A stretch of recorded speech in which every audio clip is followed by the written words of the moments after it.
लोरवा ढोरेला। किसी को क्या बताएं कि कितने मजबूर हैं हम, किसी को क्या बताएं कि कितने मजबूर हैं हम। अरे चाहा था जिसे अब उसी से दूर हैं हम।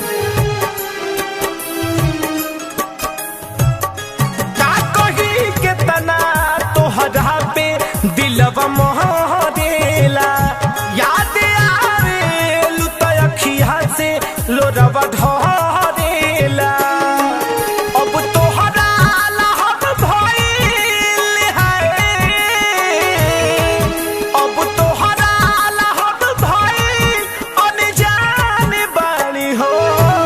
तू जान बन के जान कइले घात बारू हो।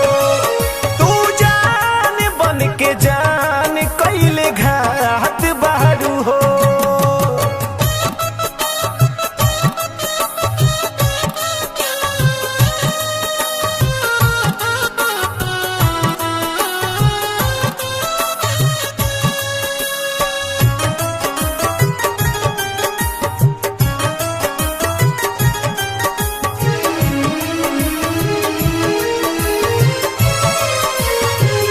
रहिना सोचले हमारा संगे करबू ऐसे।